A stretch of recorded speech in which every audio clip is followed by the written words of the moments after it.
So welcome back to the last sessions dedicated to discussions on ASEAN Japan ties within their domestic and international dynamics. The first sessions and second session already laid the foundations of our discussion for this last session as well. You think about the structural level change and then the change in domestic politics in the middle power secondary states. You could probably see, Japan is one of them that play important roles in maintaining international orders, especially in these regions, for quite some time. So, and we just celebrated a 50th anniversary between Japan and ASEAN in 2023. So that had a significant meaning, to Japan's role in the region. So, but before we start the discussion, so let me introduce our panelists, three of them. First, Dr. Sayakiba, an associate professor at Kobe City University of Foreign Studies. So her expertise lies in Southeast Asian studies, security studies, civil military relations, especially in Southeast Asia. The second one from Jakarta, Dr. Shafia Muhibat. I'll call her Fifi, as we know her, Deputy Executive Director for research at the Center and International Studies CSIS in Jakarta, Indonesia. So her research interests including the issues of regional security in the Indo-Pacific regions, ASEAN maritime securities, Indonesians foreign policies and development and corporations. So the last one, from northern part of Thailand, Dr. Narut Charansi, my good friend, Assistant Professor International Relations and Deputy Dean of the Faculty of Political Science and Public Administration, Chiang Mai University. So his focus is normally on the geopolitics and economic cooperations in Greater Mekong sub-region and Japanese foreign policy toward this sub-region as well. So we have like this, expertise to discuss about, Southeast Asia and Japan relations. As you may have, noticed or observed in the past year or this year, we have witnessed a lot of elections, right? Change in domestic politics. We already discussed about, Japan, and Dr. Ajahn Tiwin was talking about Japan's domestic politics and change. And now, like when we look at ASEAN itself, right? Thailand just changed the prime minister last year and Indonesia elections last year. And this year we have lining up like some of the elections, Philippines and Singapore, the end of this year, right? And then the Myanmar military junta was proposing the elections either this year, end of this year, or next, early next year. So this kind of, like when we put this domestic dynamic within the whole regional and international structures, we probably could see how the both or the three level might interact or intersect. So that's why like we try to bring up these panels to address, as the second panel was discussing about the middle powers roles in maintaining, some parts of the international securities and orders. So Japan's, as I was mentioning earlier, that has played an important role in economic developments and recently proactive security policies. And would that, still intact, when we consider domestic politics in Southeast Asia as well, and how this would interact with the changing dynamic in domestic politics in Asia, in Japan, and how it's we're gonna see this within. It sounds complicated and complex, right? So how we can see this change and interaction between Japan itself and Southeast Asia when we look at the domestic factors. Probably we start with Kiba-san. Yeah, we can. Good afternoon. Well, I have some slides to show. Yeah, thank you very much. So, well, I have two topics today. Two topics which are quite different. So first, I will talk about Japan, the recent policy change of Japan, particularly on security, and then the reaction from Southeast Asian partners. And my second topic is about the Philippines, where the former president was recently arrested. And I was in the Philippines, and I'm a Filipinologist. I was trained and educated in that country. So I will, because today we don't have a Filipino speaker, so I will talk about the Philippines a little more for the better understanding, and then how we can work with as ASEAN. Okay. So first topic is the Japan's new security cooperation in the past decade, and then the public opinion or the reaction from Southeast Asia. Well, I have a lot of diagrams and the figures, but you don't have to understand because it's quite polymetric. And then if you need the slide, I'm willing to share with you in the end of this presentation. Not the purpose. Okay, so just briefly, in the past decade, particularly under Abe administration since 2012, Japan shifted the policy, the security policy, to a more proactive direction, including the ODA. ODA, its official development assistance, is very traditional, but recently the Japan is using the ODA for more security or maritime security purposes, providing this kind of coast guard ships to Vietnam, Indonesia, the Philippines, and then after 2012, the Japanese Ministry of Defense is sending our self-defense forces, the military personnel, to the other countries for capacity building. And we also relaxed the conditions for arms export. And then the Philippines is the first country which bought the defense equipment, the air radar system from the Mitsubishi Corporation. So some things are changing. We are more, getting securitized. But okay, yeah. Well, and then if you quote the documents, the latest document we have as a security strategy is the National Security Strategy 2022, and it emphasized our enhancement with the Indo-Pacific region and like-minded allies in this region. And the government also started the official security assistance, which is different from ODA. It is OSA. So the beneficiary will be the military organization or the armed forces in the region. And the government also, try to increase the defense budget, and they try to, as discussed earlier in this morning, Prime Minister Kishida tried to engage with European countries. He attended all the NATO summit after the Russian invasion to Ukraine. Okay? So slowly we are changing. And then fortunately, the LDP and then Kishida diplomacy enjoy the moderate support from the Japanese public. But my question is, what is a reaction from Southeast Asia, particularly the main member states of ASEAN? Okay, so this is quite academic and polymetric. I conducted a survey 2 years ago to test the messaging, the diplomatic messaging of Japan. Okay, so Japan used to keep security-related projects very low profile to avoid public criticism, both in Japan and from the Southeast Asian countries, because we have a better path. We have better path of the World War II, and then even though I was not born, but in 1970s there was an anti-Japanese movement in Thailand and Indonesia, and then everybody recalls that it has been 80 years since the end of the World War II.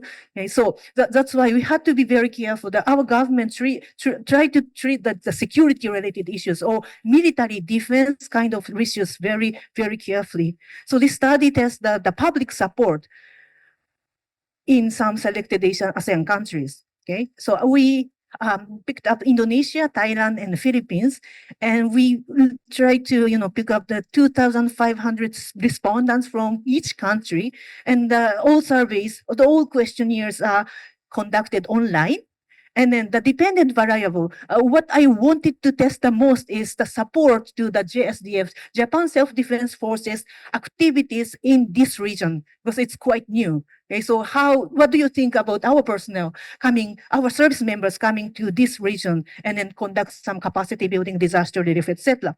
And then we also test, the magnitude of the influence by education, age, gender, partisanship, or if it is elite or not. Okay, so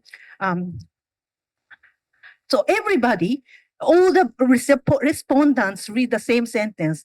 Do you think that the proactive engagement of the Japan Self-Defense Forces or Japan's de facto military in Southeast Asia will contribute to the stabilization of your region? But before this question, we give some treatment. So the group A will read this one. It's a pacifist constitution. So we have to remind them, the group A people will read this constitution messaging. And group B will read our security, our ODA is getting security focus. So that's the treatment for the group B.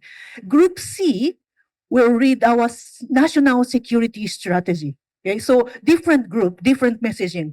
And then we combine the A, B, C, or the mix of mixed messaging so that we can test what kind of diplomatic message, what kind of diplomatic public diplomacy can work, what raise or decrease the support for the Japan Self-Defense Forces activities in this region. By the way, our defense, our security, JSDF, our service members are not engaged in any combat activities. It's more for, it's only for the humanitarian assistance, disaster relief, capacity building, joint exercises. So nothing about the combat-related operations, unlike the other countries. Okay?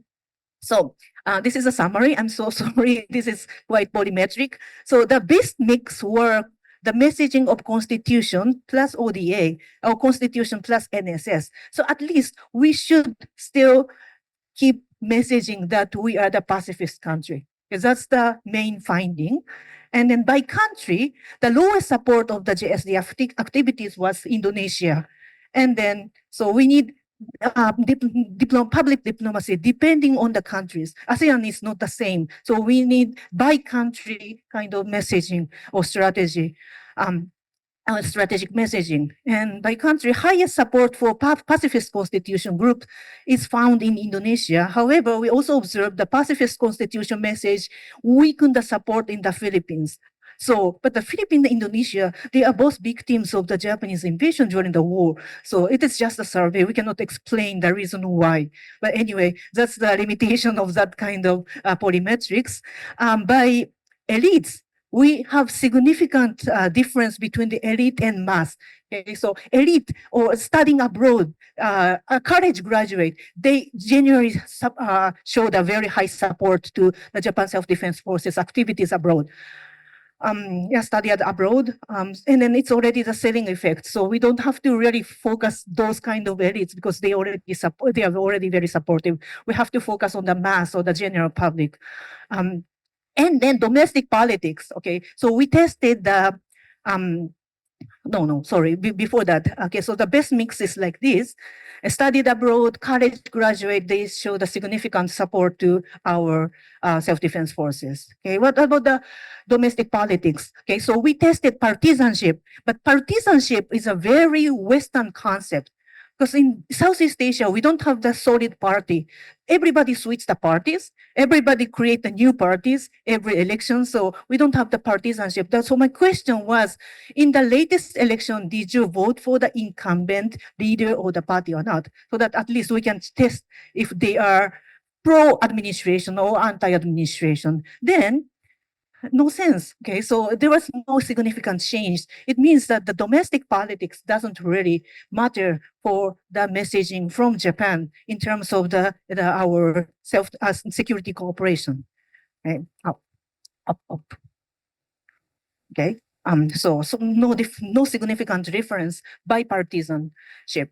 Okay, so conclusion is that Japan's messaging on security cooperation should be carefully designed by country. We don't, deal ASEAN or Southeast Asia as a whole. Okay? And the effect of the pacifist constitution message is still meaningful. Okay? But it depends on the context by countries. And relatively high support for the strategic use of the ODA, the security-related ODA, and national security strategy of Japan. So we have to, spread that. We have to emphasize that in our defense public diplomacy. And elites already show high support. So on the other hand, the messaging effect on the masses is not very significant. So probably, because the Southeast Asian population is growing, they are young, so we have to focus on the general public or non-elite kind of population. That's what we found in in a survey we conducted in 2023. Okay. So my second topic is about the Philippines. So I was in the Philippines until yesterday, and simply speaking, as Professor Kong this morning discussed the spectrum of the ASEAN member states. So 0 China or 100 US, and there are a lot, there is a split or divide among ASEAN countries. And then obviously the Philippines is the most US leaning country. Yes, right. So I'll discuss that. Well, so in the Philippines in the past 3 years, particularly after the inauguration of the Marcos Jr., the incumbent president, his term is 6 years. So he was elected 3 years ago, and he still has 3 years ahead. And we have midterm election, but no presidential election this year. Okay? So under this Marcos administration, there are a lot of emerging minilaterals. So Philippine, US, Japan. We have Philippine, US, Japan trilateral. And then also the Philippines is very much interested in engaging with India and Vietnam. And then the President Marcos is so close to EU countries, and some of the policy elites in the Philippines are interested in, engaging with the Quad, Japan, US, India, Australia, which is quite unique among the ASEAN countries because the Quad is so unpopular in Southeast Asia in general. Right? And so the Philippines will be an ASEAN chair next year after Malaysia. Okay, so we have to we have to really carefully observe the Philippines, and the Philippines is running for the non-permanent seat in the UN Security Council ahead. So, and I was in the Philippines for two weeks before coming here, and among the policy elites, not only the bureaucrats, academia, policy elites, Filipino themselves have big concerns that they are isolated or they are too much polarized towards the US side, right? And so they are already aware of that.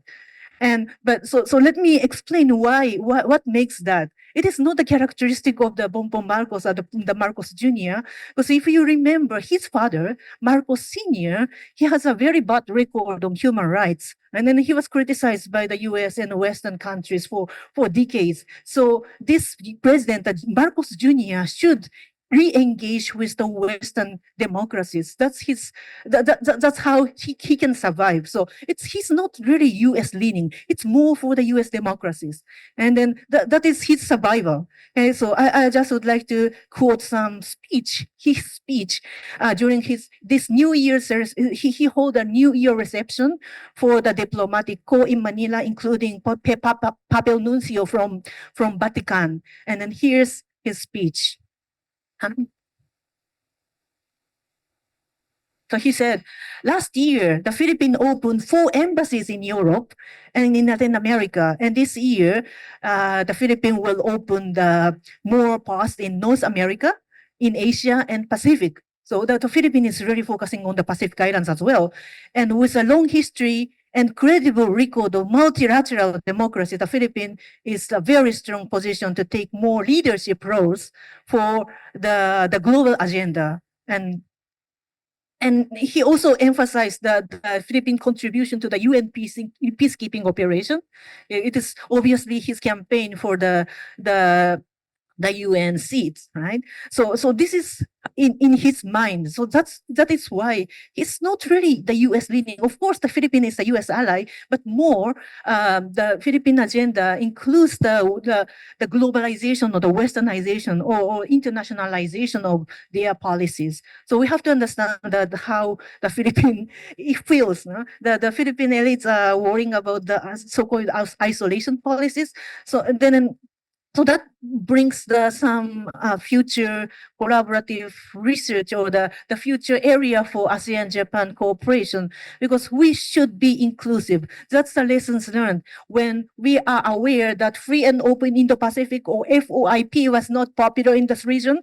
Quad was not very popular in some Southeast Asia. We should be very inclusive. We should not demonize China, right? That's what we learn in Southeast Asia, and we are still learning.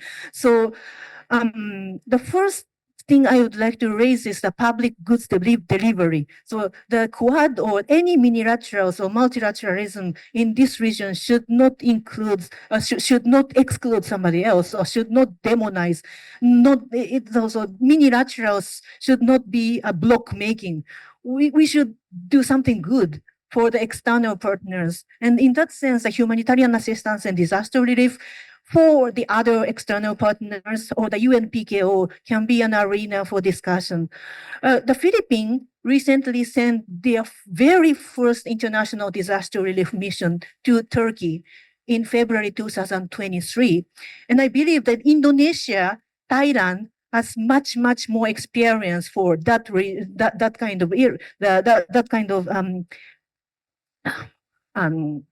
experience. They have more experience. The Philippines is still new, but both Philippines, Indonesia, the Thailand, and Vietnam, they are good. They have good record in peacekeeping.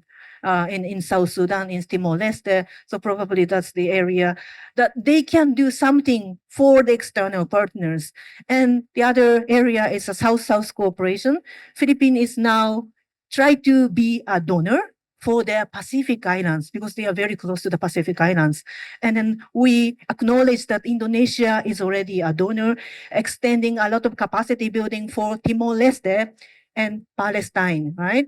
And the Thailand is a donor. Malaysia is also a donor. And then we have Myanmar or other intra-ASEAN or the external partner kind of recipient. So probably we can now discuss how Japan and ASEAN member states can do something good, or how we can effectively deliver some public goods to the external partners. I think that can be a good message, because when we discuss among Quad countries, that is one of the lessons learned from the unpopularity of the Quad. If we discuss the Quad as security partners, then nobody will follow. But if we discuss the Quad as a vaccination providers or humanitarian assistance, disaster relief, something for the public goods, and probably it can be more inclusive, and we can start the policy dialogue, so some brainstorming how we can work together.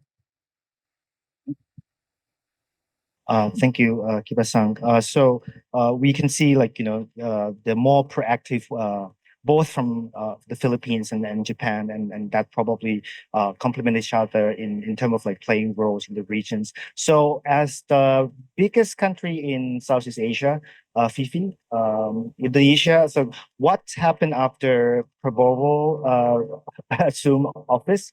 Any change in the perceptions? Kiba-san was just mentioning about the elite perceptions on Japanese role in the regions from Indonesia seems to be more critical than other ASEAN countries. So what would you say about this? Sure. Thank you so much. I think I'll begin with again thanking Isis Talan for the invitation here. It's great pleasure to be having this discussion among friends and new friends as well. So thank you for the invitation. Maybe I'll start off, by I only actually have 4 points to say, trying to discuss what we are discussing in this session. I'll begin with the first point, going back to the title of this session about ASEAN-Japan ties, and maybe try to relate that with the current, various developments, including what's going on in Indonesia. First thing first, Japan has continuously been the trusted partner, both for individual Southeast Asian countries and also for ASEAN as a regional organization. So I think that's the very basic of our discussion today. The key pillars, of course, include first and foremost, of course, economic partnership, security defense cooperation, political diplomatic engagement, and I think what has been mentioned just now by Ms. Kiba is, of course, on development cooperation and connectivity issue. But I think what we need to also understand is that ASEAN-Japan ties are becoming more multifaceted, encompassing a lot of different new dynamics, also including, economic collaboration and so on. And I think Japan, traditionally a key economic partner for ASEAN, is also adapting to the changing global order. I think we discussed that quite a lot today, which brings me to my second point. In the first panel, and I think also in the second panel, we discussed extensively how the domestic changes in the US is going on and the profound impact on international order. So where does ASEAN-Japan ties fall in this discussion? Has it been like that before? Japan has worked closely with the US on security matters in the region. ASEAN, for the longest time, we seek a neutral stance in this great power competition. So we find Japan as a reliable partner in maintaining regional stability while balancing relations with the US. So for the longest time, that was the most comfortable position for everyone, both in the region, for Japan, and I think to a large extent for the US as well. And I think so that's why, with the current dynamics, then it's important to discuss what impact it would have on ASEAN-Japan relations, whether or not that we're going to see a different type of ASEAN-Japan ties, or will it be business as usual, even though Japan-US ties is going to be different. And I think that's a whole completely different discussion altogether. And so so that then brings me to my third point. And I think we've been discussing exactly what Paul has mentioned just now about the nexus between domestic and international politics. In the panel before this, we discussed a lot on the domestic shifts in some country, and I think in Southeast Asia this is quite apparent. And coming from Southeast Asia, this is actually what is the biggest characteristic of ASEAN. ASEAN, I think we need to remember, was a product of a group of leaders in the region. If these people were not here that time, ASEAN would not be as it is today. And most of the foundations of ASEAN were built upon the leadership of these leaders back in the 1960s, 1970s, and the personal relations among them. So if we fast forward 58 years now, so ASEAN is celebrating 58 years, I think, this year. Of course, there have been new leadership in ASEAN. Only in recent years alone, we see almost a completely different picture of Southeast Asia, just as Paul mentioned at the beginning of the session. And of course, this will have huge impacts on ASEAN, including in terms of its relations with partners. So if we put ourselves in Japan's shoes, they're not only having to adjust to the changes in the US, but they also have to adjust with the changes in Southeast Asia as well. So which creates even a more complex situation looking at the current ASEAN-Japan ties. Having said that, I come to my fourth point, which is we'll focus on Indonesia as requested by our kind moderator. Indonesia, rightly so, largest country in ASEAN, with also interesting dynamics in the relationship with Japan as well. So not only ASEAN-Japan dynamics is interesting, but Indonesia-Japan relations has also been very dynamic as well. And also rightly so, I think it's fair to say that domestic shifts in Indonesia is significant for a number of reasons. One, the country's evolving defense policies contribute to ASEAN's collective security framework, whether we like it or not. It impacts on the regional resilience against external threats. What Indonesia contributes in terms of ASEAN's security and defense policies will also define what goes on in terms of the overall ASEAN regional resilience against external threats. Secondly, domestic shifts in Indonesia will mean economic policy adjustments in ASEAN. You talk about participation of most ASEAN countries in RCEP, regional economic integration, sustainable development. Any changes in terms of Indonesia's domestic shift in any of these issues will impact a lot on ASEAN. And thirdly, and I think this is something that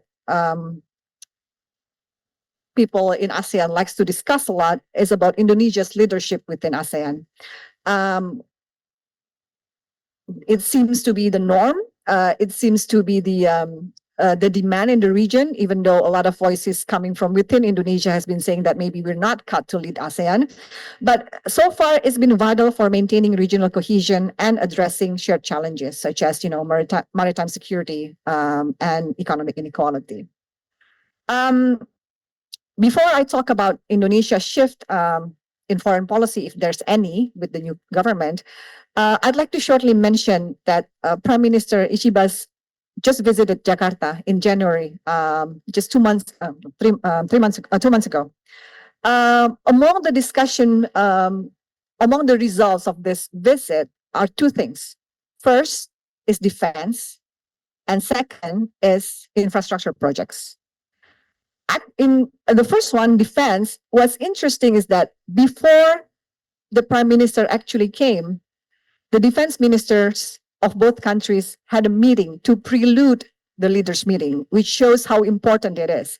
And what's also interesting is that both President Prabowo and Prime Minister Ishiba were once defense ministers.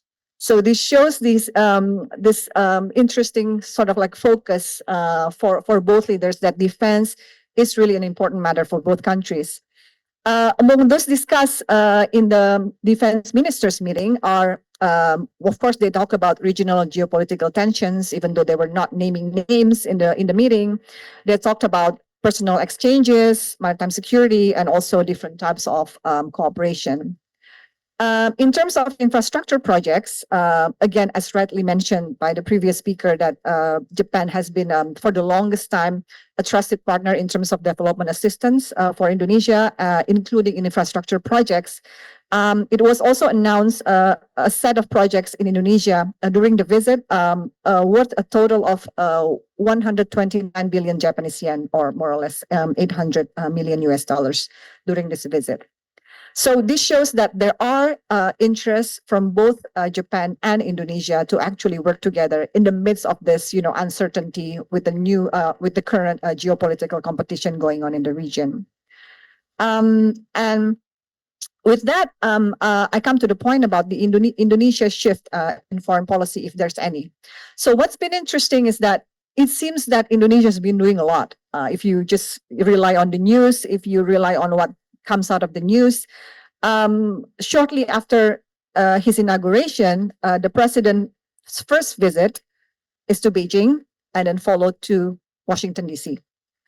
And there are, again, if you rely on the media, mass media, there have been some interesting surprises in terms of foreign policy, which made headlines. Of course, two of the biggest ones are our joint statement with China, which relates to South China Sea issue, and then the very, very quick process in joining BRICS. So in terms of BRICS, Indonesia actually has been for the longest time been invited to at least attend BRICS meetings and so on. But I think the previous governments were not interested in actually joining BRICS. But with this current government, it's been very very swift process. In October, right after the cabinet was formed, the foreign minister went to Kazan to attend the summit, and then in January this year, it was announced that we are now formally a member of BRICS. Also, what's been interesting to discuss as well is that during his inauguration speech, President Prabowo did not mention ASEAN at all. Some people think it's strange. Some people think it's normal, looking at the current developments. But I think it's something that's worth discussing.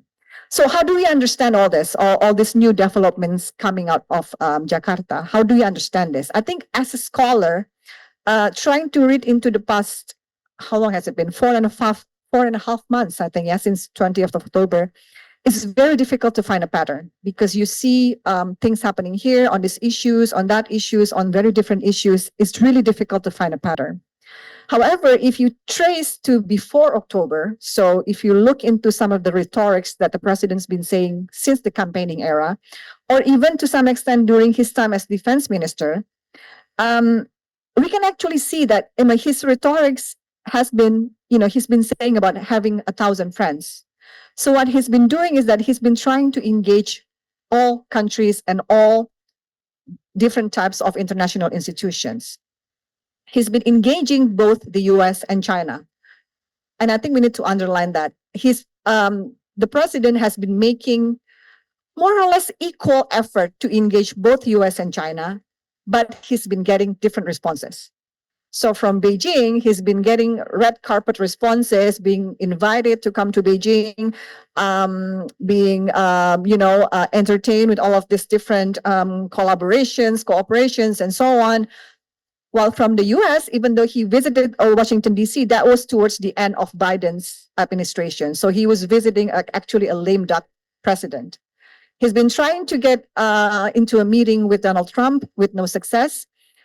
If you do a YouTube search, you will find this video, his recording of his phone call with Donald Trump, which is very strange. And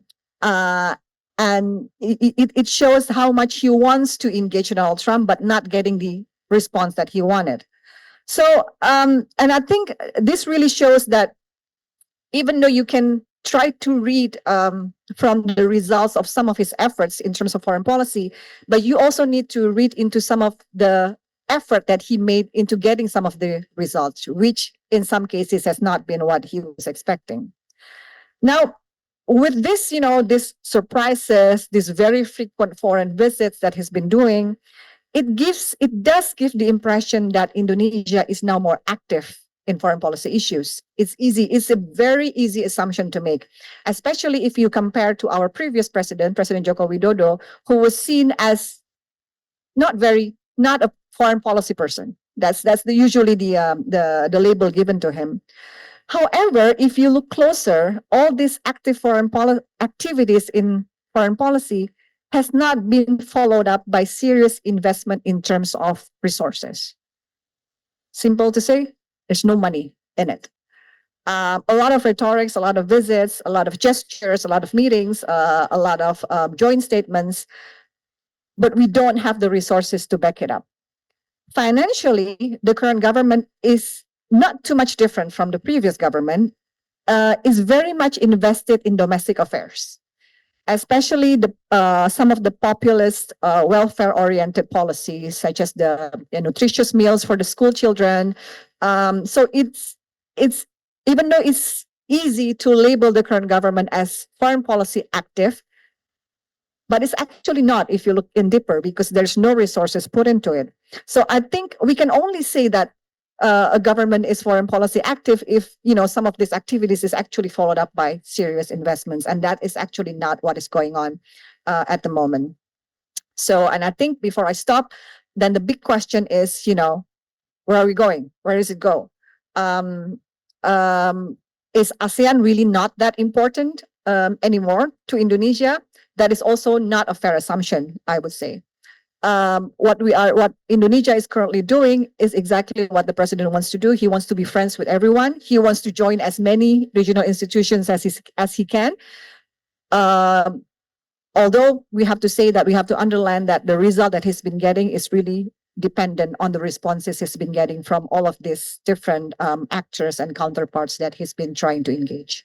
I think I'll stop here and happy to have further discussion. Thank you so much. Thank you, Fifi. It seems to be that everyone's like competing for the regional leadership and having a proactive foreign policy, including Thailand, under the current prime minister. So let's move to mainland Southeast Asia, and probably Dr. Narut will try to kind of unveil some of the relations between GMS, sub-regions in Japan, and how the change in politics here would affect their relationship. Thank you, Ajahn Paul. I'm Naruto Rensi from Chiang Mai University. Thank you very much, the organizer, for having me today. And when Paul contacted me and asked me to share my ideas and thoughts on Japan's the Greater Mekong sub-region and Thailand, I felt very honored because as someone who do research on regional development and regional initiatives and regional cooperation in Southeast Asia, I found that there are some golden knots or some issues that I want to respond and share my ideas on how could we develop our relations between Thailand, the GMS, and Japan particularly in light of the Indo-Pacific and the transforming international order. So when Paul asked me to be here, I started to think of what should I talk about. And then it come up with the idea that in order to understand the relations between Thailand, the GMS, and Japan, maybe I would say that we should go back to understand the context or the international environment first so that we can set the context and then we can understand how those environment, those content, those contexts and those factors affect the relations between Japan, Thailand, and Southeast Asia. So theoretically, I would say that I agree with the second panel before we had lunch that the world is transforming. Everyone in this room, I think most of us agree that we are actually transforming from the unipolar world into multipolarity. So we are arguing and everyone seems to recognize this transformation that there are lots of emerging actors in the international system. We thought that we are going to have China, Russia, the European Union, and middle powers that we saw in the second panel. And we try to understand those process phenomenon. However, the interregnum that we say that, oh, the American is declining and those alternative international order is emerging and those middle power is emerging. So there's some theoretical terms that analysts and scholars use. Let's call it the interregnum. So the problems, theoretically, I would say that, so when we are saying that the American is declining and we have all the alternative security and economic order emerging from free and open Indo-Pacific and those international economic arrangement from the Belt and Road Initiative or many other order. However, when did those order happen? And when is going to say that we are now entering the multipolar world? So we do not have the exact time and we do not know when did the interregnum start and when it's going to end. So within this period, this interregnum period that is like vague and uncertain and is still developing. So it's a time for middle powers, regional powers, regionalism, to rearrange regional economic and political configuration. So with this interregnum period, I would say that it's actually happening now. And Japan, Thailand, and Southeast Asia can take this opportunity to rearrange our economic and political configuration in order to strengthen and deepening our relations economically, security, and many more. So within that interregnum period, from those two arrows above, you can see that people are always asking about what kind of international order we are heading to. Are we still looking into liberal democratic world order or alternative world order? And at the second panels, some speakers has mentioned that there's BRICS, there's all the alternative narratives that try to encourage international actors to follow those alternative world order. So with this alternative international order, there are many layers in it, in my opinion. I would say that we have international order, we have regional order, and we have sub-regional order, and we will go back into this. So as I mentioned that during the interregnum period, Japan, Thailand, and Southeast Asia can rearrange our political situation and our political and economic relations because American is declining, China is still increasing its power. So it's something vague that we would like to see how these relations going to develop. And at the same time, during this interregnum period, there are some domestic and international interplays in Thailand and actually many other countries. For example, I would say that in Thailand or maybe in some other countries in Southeast Asia, in the Mekong sub-region. First, in the past, we always say that the world is trying to, we look up into globalization, we try to do open regionalism, and sometimes in the past, we skeptical about the role of the US, Japan, and China. But nowadays, I would say that the world is turning right again and then we are questioning about open regionalism. Should we use closed regionalism now again? And at the same time, domestically, there are some sentiment and some question amongst people who have different generation gap in the present day. In the past, people would say that people try to be progressive. Nowadays, people who those are try to be open and try to um, what is that called? Try to be more progressive seems to be skeptical about the situation nowadays. Because now some conservative group, particularly this in terms of Thailand, some conservative group, they are pro-China, while the liberal or pro-democracy, they will turn pro-American. What about the future domestically? In the future, maybe people will turn to be more skeptical about migrants, refugee, some xenophobia in the future. They are going to turn into close regionalism in the future. And are we going to pro-American or pro-China or pro-Japan, or what kind of pro are going to we develop in the future, because the world is going to be a multipolar world? And at the same time, domestically, maybe the liberal people who are pro-US nowadays, which is the younger generation, maybe in the next 50 years, those people will be considered as conservative group. And then the new conservative group, the next group of people who are going to be think that, okay, we are going to be conservative again. So it's going to change about the political ideologies in the future, maybe.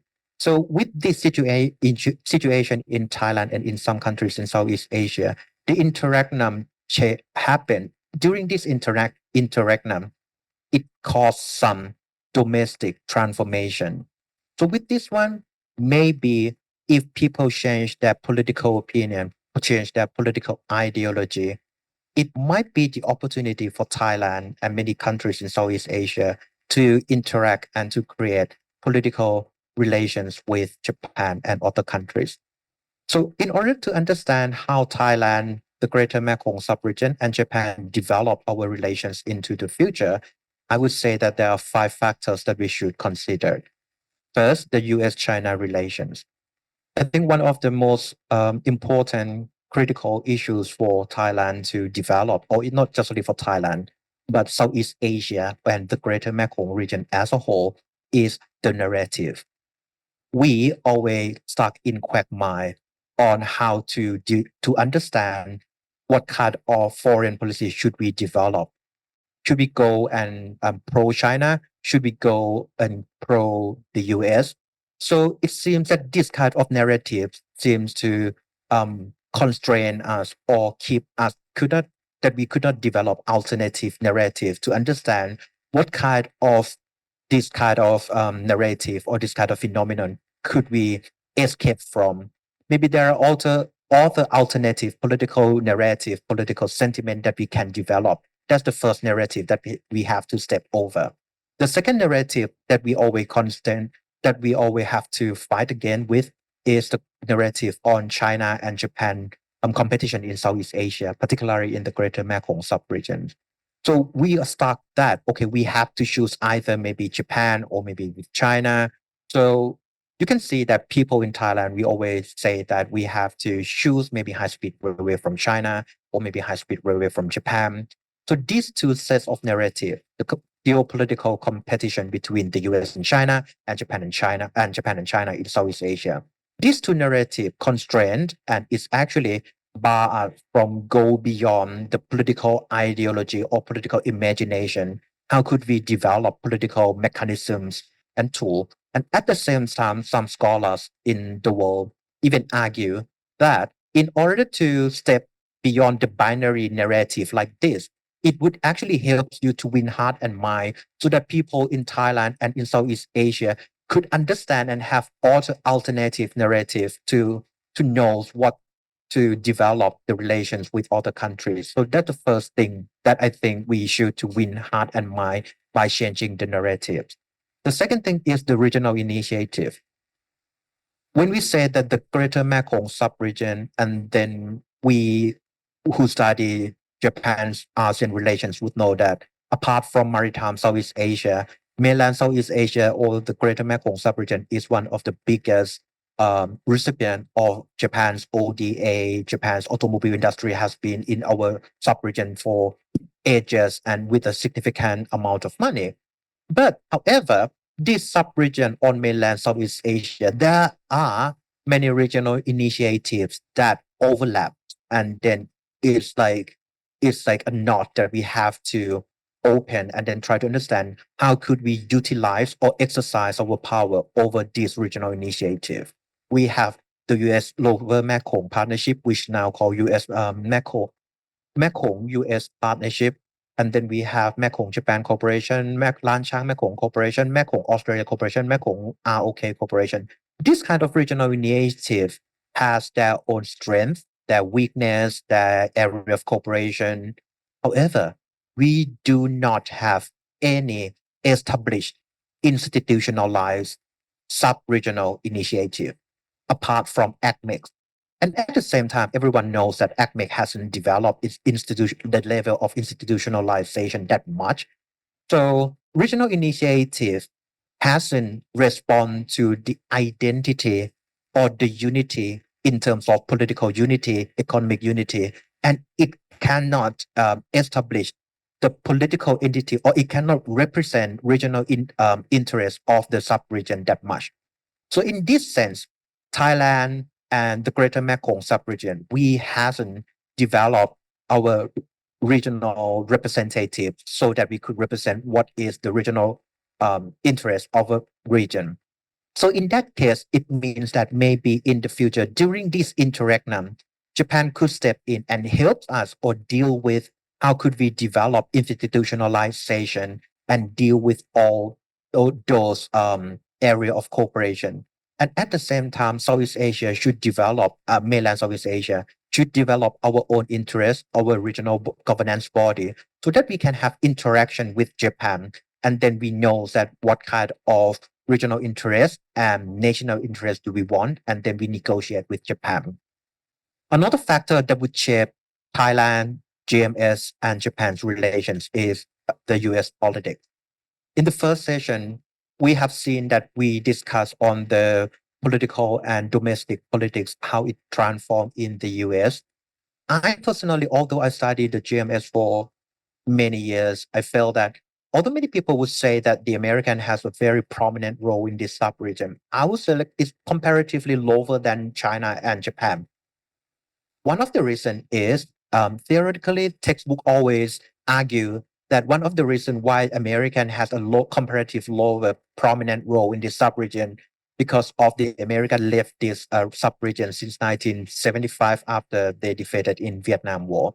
And then when the Hillary Clinton came back in 2009, he said that, oh, they are coming back with the Lower Mekong Initiative. But that's something recent, although it's 2009. But anyway, compared to Japan and China, which has a broader area of cooperation, the US still have lower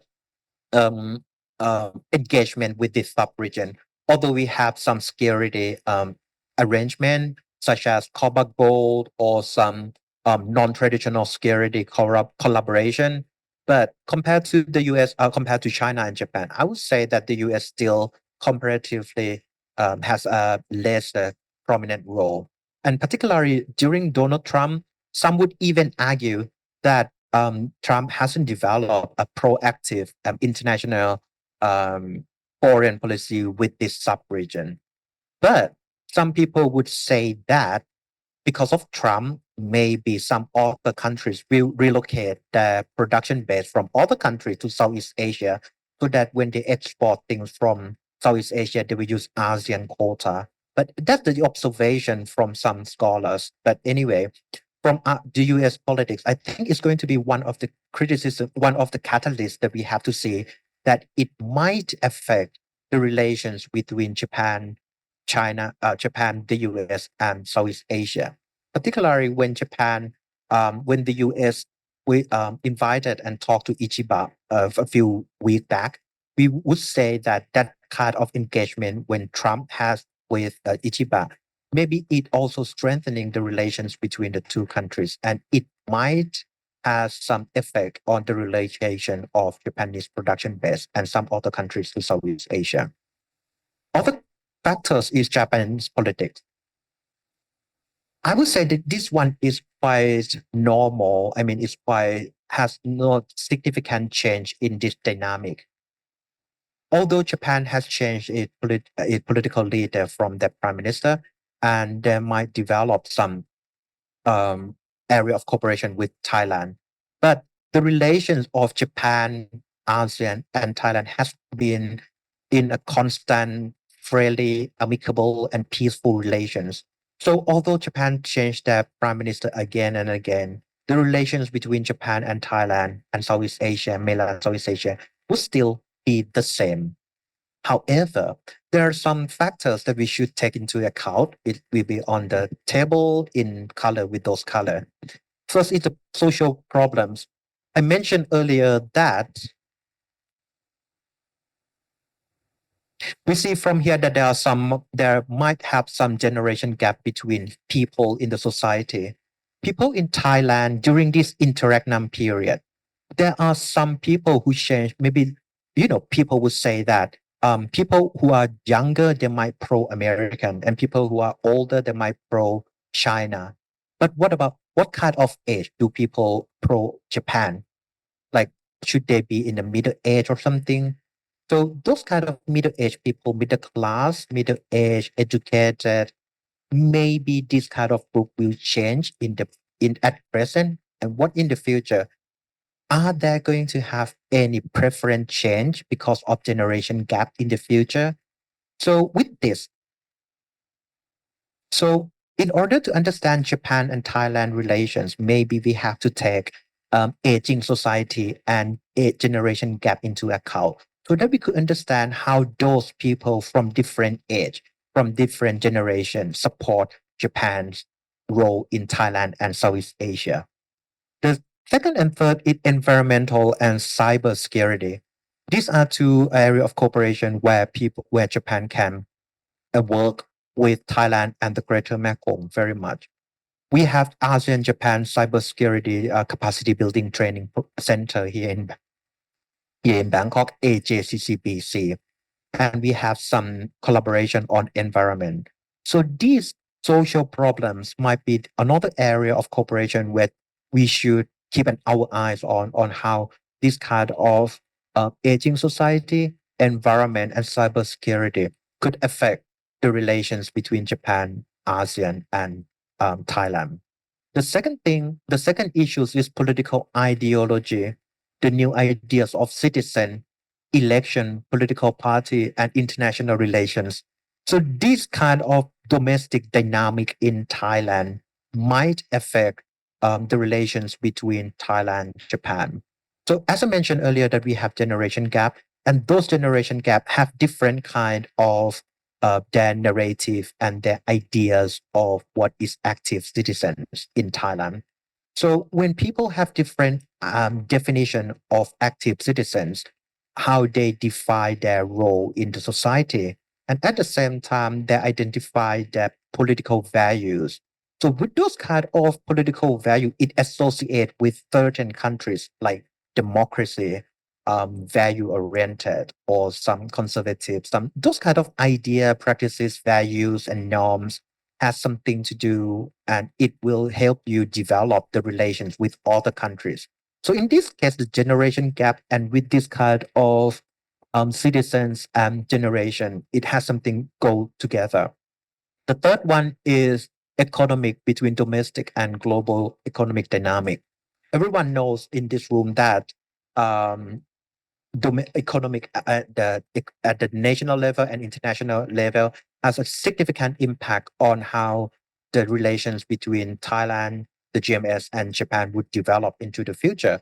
Because when we have trade war in the world in the past 10 years, it changed and it shaped the relations between Japan, China, and Southeast Asia very much. And the fourth factor is political institution in Thailand. Actually, I don't want to go deep into this issue much, but in Thailand we have many political institutions that have different kind of political ideologies and some political preferences. So those kind of political ideologies in those political institutions might affect how we develop the relations between Japan, Thailand, and the GMS. So it comes back to the fifth factors, which is Thai politics.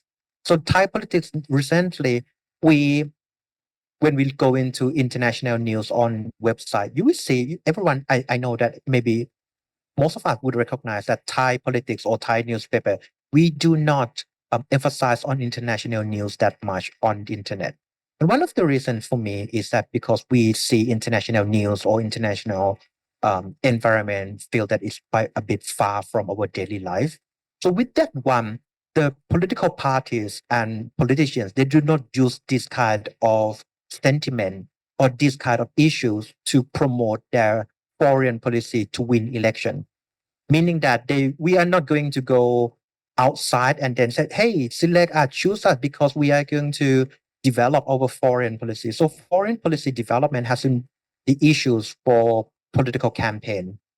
So in that sense, it meaning that international relations between Thailand and other countries, not just only with Japan, will not change much. We will try to use bamboo diplomacy, bend with the wind, and then flexible engagement. So this kind of Thailand's style, diplomatic style, will not change in the future. So with these five factors, you have the competition between US, China, and those narrative, and you have regional initiative in this sub-region that hasn't developed the identity of regional interest, the US politics, Japan's politics, and Thai politics. These kind of and factors will shape the relations between Thailand, Japan, and the GMS. So I would say that in order to develop our relations between Japan and Thailand and the GMS is domestically, maybe we have to start from the understanding or the narrative of how could we develop a amicable, more friendly and some alternative approach so that people in our society would have a not just only binary concept of foreign policy development. Otherwise, we will stuck in quagmire that, okay, we have to choose between the US and China. With this, maybe we have to create other narrative. Just like when we studied Thai political history, we said that we try to offer Thai political historical approach to our children so that our children would have a alternative understanding of our political history. At the same time, for foreign policy development, in order to win heart and mind of people or maybe to get um, support from our people, maybe we have to have more alternatives so that people would have more ways to understand the world. And domestically, I think in order to develop our relations with Japan and the GMS, Thailand is, we could use this strength of our country. We have lots of higher education institutions. We have research projects on many collaborate that can develop into the future: cybersecurity, logistic, international trade, finance, human capacity building program. So these kind of things Thailand can work with Japan in order to help develop the region. And we even have Mekong Institute in Khon Kaen, which can help us to develop our collaboration with Japan, Korea, and China. At the regional level, I think although we try very much to institutionalize and try to promote the role of ACMEX in this sub-region, because we know that ACMEX is the strength of our sub-region, that because we have no intervention of superpowers, maybe Thailand should develop this one, should strongly develop this. And I know that Thailand is doing now. We are trying to develop a secretariat with we want the Mekong Institute in Khon Kaen to be the secretariat of ACMEX. And this might help Thailand to have a better and active leading role in this sub-region. And we can add it in, we can use ACMEX to develop relation to represent to Japan and other countries that what is regional interest, sub-regional interest. So represent the real interest of this sub-region. So what should we expect in the future? So the return of Donald Trump, still unexplainable because it's only a few months. we still might need time to understand the impacts of how Donald Trump's executive orders and his foreign policy would change the relations between Thailand, the Mekong sub-region, or East Asia as a whole. But I personally do not think that Trump will have a huge impact on Japan's and the greater Mekong sub-region relations. The second point is Thailand's challenge with the non-traditional security issues. We are confronting many non-traditional security, cybercrime, scammers, call center, environmental issues, and cyber threat. This could be the area of cooperation that we can develop with ACMEX to represent regional interests and work with Japan. And given these complexities, such security concern could serve as a catalyst for Thailand, Japan, and the Mekong sub-region to accelerate their collaboration and forge deeper partnerships in addressing these urgent challenges. So I would say that we, in order to understand and to develop our relations with Japan amid this Indo-Pacific era, we have to identify our national interest, and we might negotiate and compromise with the regional and sub-regional interests, which should be strengthened or identified from ACMEX. And then once we know ourselves, we can create another narrative, and then we discuss our regional interest with Japan. Thank you. Thank you, Narut, for comprehensive explanations of the Mekong sub-region. So we have like a final round with a few minutes for each person to elaborate, and probably all of these the conversation seems to be that there's not much change. I mean, like in terms of like ASEAN perceptions, whether or not it has domestic change within each individual countries with Japan, right? But it seems to be like there's a positive view of these ties in general.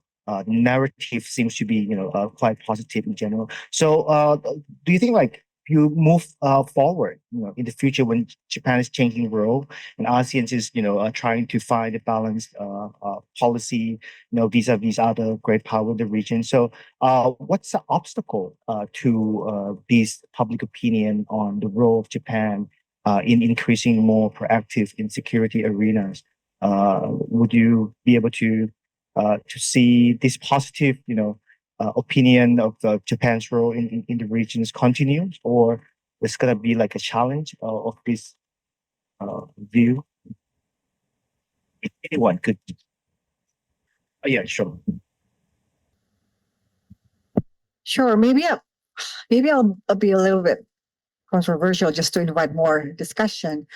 But I do think that perhaps all of this new dynamics, especially one that is brought about by the changes in the U.S., would probably create more patterns of better relations among the other actors in this regard, ASEAN Japan. I mean, at least from what I can see from Prime Minister's visit to Jakarta, it is apparent that the two leaders are becoming more creative in terms of what sort of cooperation you want in the future, predicting that we will not be under the comfort of U.S. strong role in the region anymore. So this opens possibilities for creativity in terms of promoting better relations among the other actors, Indonesia, Japan, or perhaps ASEAN Japan to a large degree. And if that's the case, if we can actually be more creative in terms of looking at the venues for cooperation, new areas of issues that are left behind by the U.S. In Indonesia, for example, the U.S. has left behind the JET-P program. And Japan has shown interest into covering some of the loopholes that is left behind by the U.S. And I think that can only mean better relations between Indonesia and Japan in this regard. Also, I agree, but I would like to raise more the different angle of the different actors. So so if you recall the alliance management during the turbulent turn between Japan and the U.S. and also the Philippines and the U.S. in the past. In Japan, it was not really the turbulent, but 15 years ago when Democrat Party of Japan, DPJ, won the election. So it was before Abe come for the second time. There are 3 years of DPJ leadership. And I was staff to one of the very powerful congressmen of DPJ. And then that DPJ couldn't really manage the US-based issue in Okinawa, in Japan. And there are a lot of, speculation and the turbulent kind of atmosphere between Japan and the US. But the two lessons learned, I learned the two tips from that experience. The first one is the senior officials, track 2, track 1.5 kind of discussion is very, very important.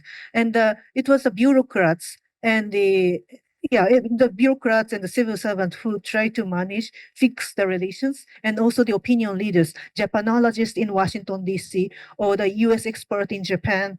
So it's the same in 2016 when Duterte became a president in the Philippines. It was the people in the armed forces in the Philippines who tried to fix the relationship. So it was not the leader, but the bureaucrats and the officials who are already working and try to manage the alliance. That's why institutionalization is very important. So what is the takeaway of the two trilaterals in the region? The first trilateral is the south, in the north, Japan, US, South Korea, as we discussed this morning. And the second trilateral in the south is Japan, US, Philippines.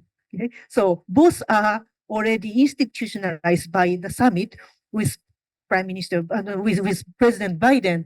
And so we already set up the senior officials meetings, the institutional exchange, the unit exchange, or different kind of mechanism involving the private sectors and the different agencies, Ministry of Defense and Ministry of Foreign Affairs. So I think that kind of institutionalization is very important. That's what we learned from the turbulent term. The second lessons learned is that it's also an opportunity. So when the DPJ was in power in Japan, I remember that there are a lot of lobbyists coming to the DPJ office, and they put up a new idea or the very flexible idea for the new cooperation schemes. So, even though it was a turbulent time between Japan and the US, the DPJ government of Japan set up at least two new security policies, two new security cooperation with the region. First, it was DPJ government who decided to send our self-defense forces to Djibouti for the anti-piracy mission. Second, it was that government which decided to send the self-defense forces for the UN South Sudan mission. Third, it was the government, it was the DPJ government which started the capacity building program of the self-defense forces in this region. So a lot of things can be happen in the changing leadership. There are more opportunity for the new leader. So I don't know what kind of lobbyists can whisper that the Trump administration, but it's also an opportunity. It's also an opportunity. Of course, that kind of analogy cannot be really applied to the leadership change in the U.S. because, of course, the U.S. is the rule maker, right? Rule maker, and then it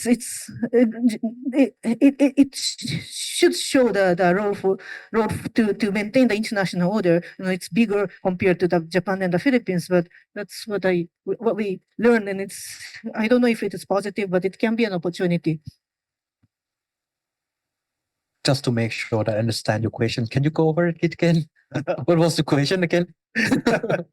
So actually my question is how can we basically institutionalize or improve this the basic positive relations in the future within this complexity of geopolitics. Okay. Institutionalization is one of the issues, but in Mekong sub-region, are there any well-established or institutionalizations of the cooperation between Japan? I think in order to Mekong? understand or in order to improve the image, the sentiment and the understanding of Japan and the Mekong sub-region, or even with Thailand, I would answer this as an academic from the university that one of the issues in my career is that we observe the decline of interest in Japanese studies in Thailand and in Southeast Asia as a whole. So starting from this, we would say that compared to the understanding of Korean studies, Chinese studies, Taiwan study, or any other country-based studies, it seems that we have seen the decline in number of students who would enroll in Japanese studies in Thailand and in Southeast Asia. So we are trying to encourage people to have more platforms, mechanisms, and studies on Japan in the world. So starting from this, we would say that in order to improve or even institutionalize, maybe in order to do this, we have to study from the understanding or the increase in awareness of what kind of Japan could contribute into our society or into foreign relations. We have seen in the decreasing of studies in Japan, in this sub-region, in Thailand, and in other countries in Southeast Asia. With this, how could we develop mechanisms to ensure that people in this sub-region, the government, think tank, studies, university, would have knowledge, even to understand what is happening with Japan, what is happening with the world. So we have people from Japan Foundation, we have people from many Japanese institutions who come to Southeast Asia to improve and to help us with this situation. I think so institutionalized politically, very important. But to start from that, maybe you have to start from a very basic understanding to people connectivity, understanding of what kind of the knowledge of Japan's in our society first. Okay, perhaps we have just a limited time. Let me ask the audience if you have any questions to this panel. Yes, gentlemen. Thank you. Thank you, professors, for such insightful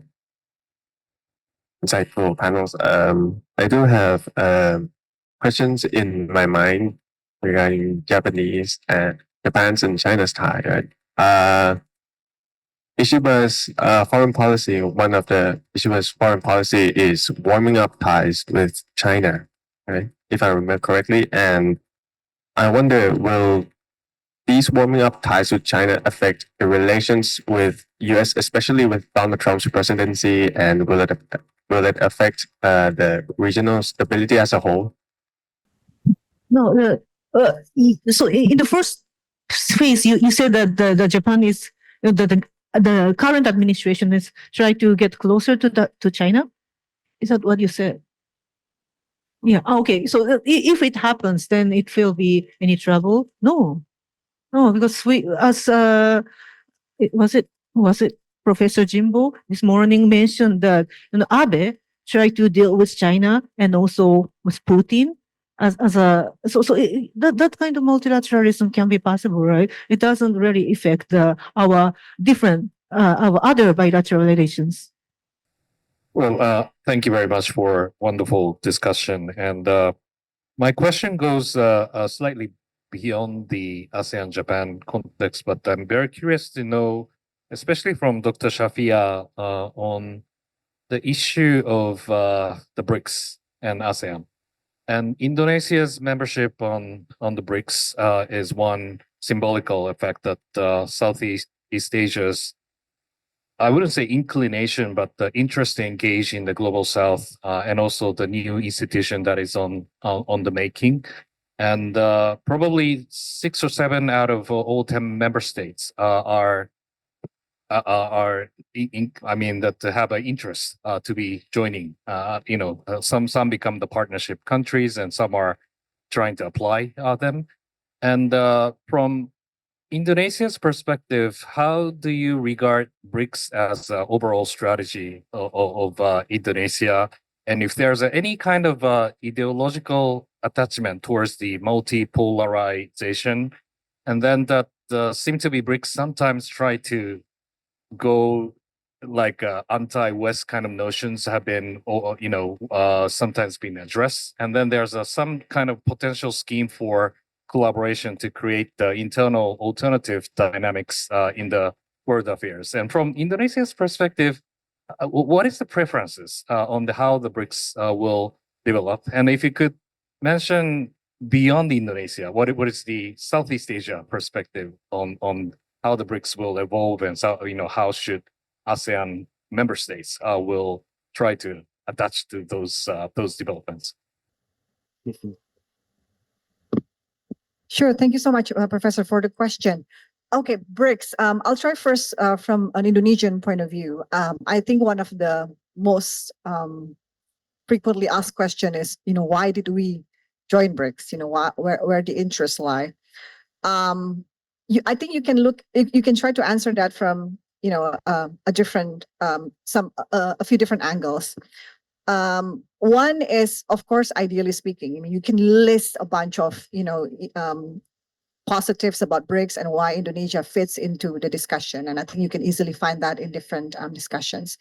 Second, you can take a look at the formal statement coming from our foreign ministry. Of course, they say about Indonesia's free and active foreign policy that us joining BRICS, meaning that we are, engaging both US and China at the same time. So this is an example of our engagement with China and with Russia. And so that means we're not leaving any major powers behind, and we want to engage with everyone. So that's another explanation. I do think there's a third one, which is the real reason why the president said yes so suddenly. And nobody knows that. And I can't answer that for you.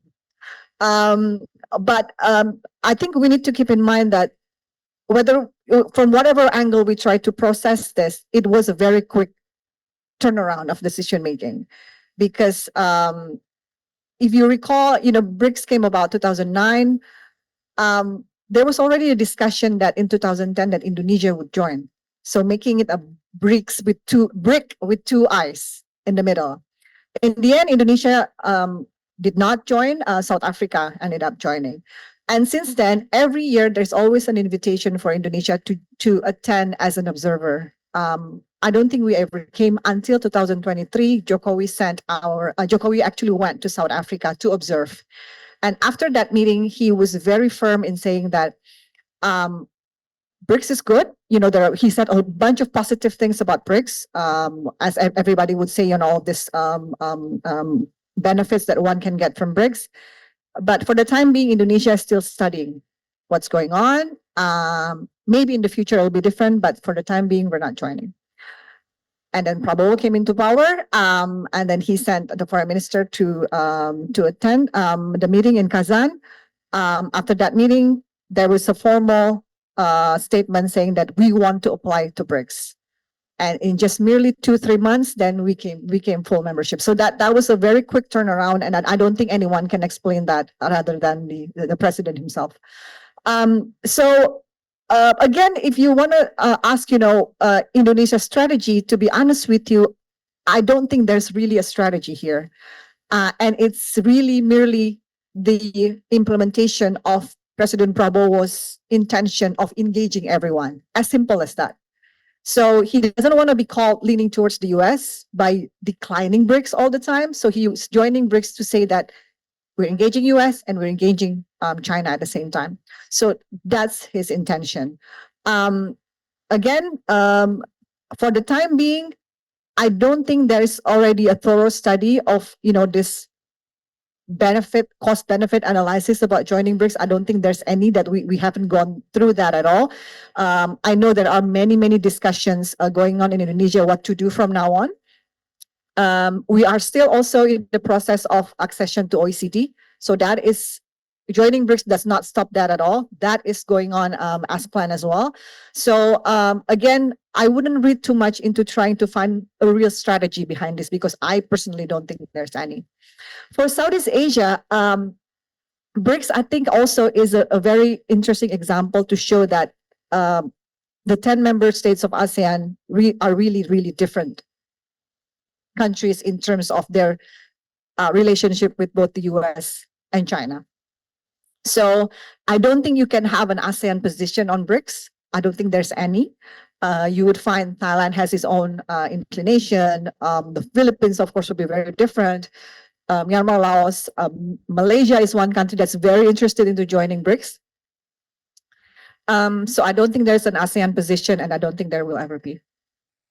That's a very interesting question, because Thailand also, interested in this forum and very active, in promoting this. And I think most of the time it's rationalized by, using economic benefit from joining BRICS and diversify foreign policy, with great powers. And that's probably a shared idea of the interest in BRICS.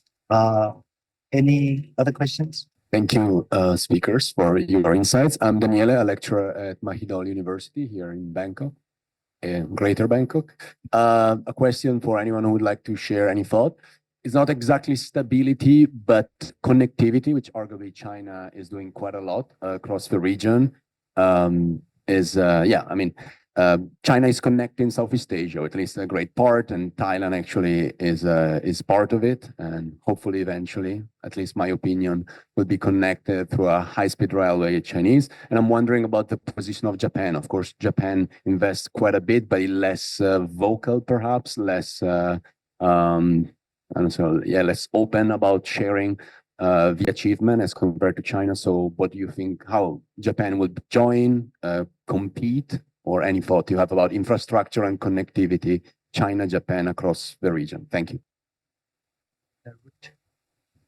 Questions? I think in this case, let's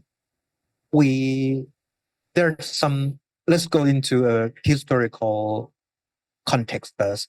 We generally would say that we would think that the American, Japan, and China come to this sub-region and try to link this sub-region by building infrastructure development through high-speed railway or even a normal railway and international road network. I would say that initially it would start from Japan first after the Second World War, and then it comes with the Chinese. But the recent development that we see, the engagement with the Chinese from high-speed railway, and people would say that it has something to do with BRI. But there are some observations from analysts and scholars saying that although the Chinese trying to build Belt and Road Initiative, and then the BRI has been here for 10 years already, but we haven't seen a huge impact on how those BRI changed the world. And some people would even study that it hasn't brought or triggered any real development in terms of infrastructure development in Southeast Asia. Although one of the branches of BRI is China-Indochina Peninsula Economic Corridors. But at the same time, it seems that China hasn't developed a successful development plan in this sub-region because the high-speed railway started just in China, in Laos. It hasn't come to Thailand. So with this one, the first narrative would say that China and Japan is competing in this sub-region. But when we look into the reality and from the historical approach, we will see that actually China has developed a successful program in this region as well. In terms of Japan, they are trying to build a high-speed railway, or they try to have proposed many projects in this sub-region, but it's still competing or winning heart and mind or trying to buy that project in this subject, and it hasn't developed. So it actually, I don't see that they will finally come and make a co-investment, or that they will not work together on this kind of project. They'll be competing in the future, but at the end, each country in this subregion will at the end make their own decision differently. Thailand, I think Thailand at the end, we will go with the Chinese investment. One way or another in the future, maybe in the next 10 years or something, I think we will go with the Chinese for many reasons, financially, or maybe for economic and diplomatic relations. And I'm not sure whether Japan could compete with China in this sector, in this high-speed railway. And I don't think that they will not work together in the future. I'll ask Fifi as well, because the infrastructure project in Indonesia, built by the Chinese, the high-speed railway from Jakarta to Bandung, and then I think like the news saying that Prabowo was proposing another project to the Chinese, but it seems to get a negative response. So what do you think? Like this kind of development in Sure. leaders' mind. Well, leaders' mind, and I think the public opinion as well. I think, yeah. I think for the general public, we don't really care where the investment comes from, as long the infrastructure is there. So as a user, I don't really care where it comes from, as long as the MRT runs on time and everything, right? So our Jakarta MRT is Japan technology. So the high speed rail Jakarta Bandung is Chinese. So what's going on now is exactly that. Especially, and this is I think more apparent during Jokowi's period. Now, Prabowo is not that big on infrastructure, although he still pursues some of the projects. But I think this was more apparent during Jokowi time, is that he was, opening invite. Is not like a project is proposed to China only or Japan only, but I think the interest is there. We need this project, and that project, and whatever investment he would welcome with open arms. It just so happens that during his time, China was very eager in responding to some of this interest of investment. And when again, this was probably 8 years, 7 years ago, during the peak of BRI as well. I think what makes Indonesia slightly, maybe I wouldn't be able to say that now, but I think back then, what made Indonesia slightly different in terms of the BRI projects, we still had the leeway of deciding which projects we want, instead of China deciding you build here. But from Indonesia's case, which I think was different to some of the BRI recipients, is that we still had the leeway of deciding that this is what we want, this is what we want. And I think that's the same also how we've been getting all these different infrastructure projects with Japan as well. So it was a collaboration of things. Now, with this current condition, I'm not sure what it's like. We still have yet to see. Our new capital project is not moving at present time. No new investment coming in, neither from China, neither from Japan, neither from anywhere. So it's basically a little bit stuck in the middle. So I guess for a lot of our infrastructure projects, it's still wait and see situation. You think about this kind of like a competition. So why don't we see like that prominent project from Japan when compared to China? The competition is already given, and then it is also given that the China is more, have more power in terms of economics, right? So it's given. And in the first few years, Japan tried to differentiate its infrastructure project in the region using the word of quality infrastructure. Quality matters, right? But still, in terms of, because the quantity is also important, right? So now we have to consider, the quality or the effectiveness more significantly. So, effectiveness or the coordination really matters, particularly because the USA is pulling out and then limited resource for the infrastructure, not only for the infrastructure, but for the soft infrastructure such as education and health. We really need to coordinate. So before competing with China, we have to do some other housework. For example, one of my colleagues conducted a research in Cambodia. They try to identify the infrastructure project in Cambodia by JICA and by South Korea, KOICA. There are hundreds of overlapping projects. It's a shame, right? And then so I always say, JICA, please coordinate with KOICA, because we are both liberal democracies. We are the liberal democracies in the region, but still we cannot coordinate on the ground. Probably they are competing, or it's just a matter of lack of coordination, etc. But we have to allocate our resource more effectively if we work together. So, either China, South Korea, India, other emerging donor from the external partners. So that's what we have to work now. Any other questions? Yes. Thank you for the fascinating discussion. I would like to know something about the OSA from Dr. Chiba. So I understand the ODA, almost half of the ODA is loan, but the OSA is a grant. So I would like to know what's the conditions for recipient countries to get OSA from Japan. Okay. Probably we collect the last questions. Just a quick question. We talk about a lot on infrastructure. What I'm missing is not BRICS, but AIIB. And Japan is one of 3 non-members. I mean, you are now very close to the US because just US, Mexico, and Japan are not members or observers.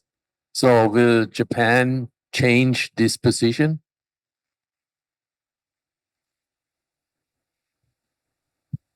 AIIB, I'm not really sure if the Japan will join. Don't think so. Okay, so the question on the OSA is official security assistance. So the ODA has 2 components, a grant and loans, right? But OSA is only for the grant, so it's for free, and it is administrated by the Ministry of Foreign Affairs, not Ministry of Defense, and it follows the same administrative and bureaucratic procedure, just like as ODA grant. The conditions, well, this is the second year. So the first year, they had a priority countries, the target pilot countries. It was Philippines, Bangladesh, Fiji, and Malaysia. Okay, so this year in 2024, the fiscal year 2024, they expanded more, and then probably the budget will be increased in 2025. And then there are some priority targeted areas like ISR, what's that? In intelligence, surveillance and reconnaissance, and also humanitarian assistance, disaster relief. So no non-kinetic. It's non-kinetic. It's more for the capacity buildings.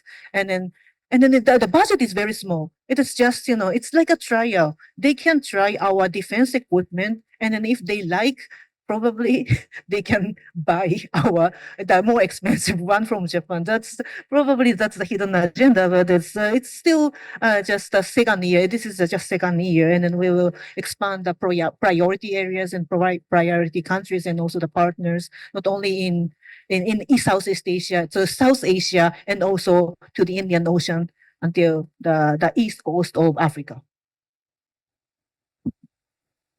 Anyone want to answer AIIB? We have less information about this. But anyway, so I think we should conclude our sessions. It goes over a little bit. So we can probably conclude that, ASEAN and Japan ties relatively positive, through times for decades, and ASEAN states still wants to see the role, an active role of Japan, in the regions to maintain stabilities and prosperities, and especially in this current context of geopolitics, and probably the role of Japan is really needed, right? I mean, as the actors, external actors that help ASEAN, navigate these complexities in geopolitics. So, without further ado, let me close the sessions in all these, conference today. So, thank you for the speakers who come all the way from Indonesia, Japan, and from Chiang Mai, and everyone who comes and stay with us until this afternoon. Of course, I understand you might be sleepy. Me too. So thank you very much. So please give a big round of applause to our speakers, and thank you very much for my staff and everyone who involved in these organizations. So hopefully we will have the next event, and please follow ISIS Thailand's ISIS ISIS Thailand's website and social network for the future event. Thank you very much.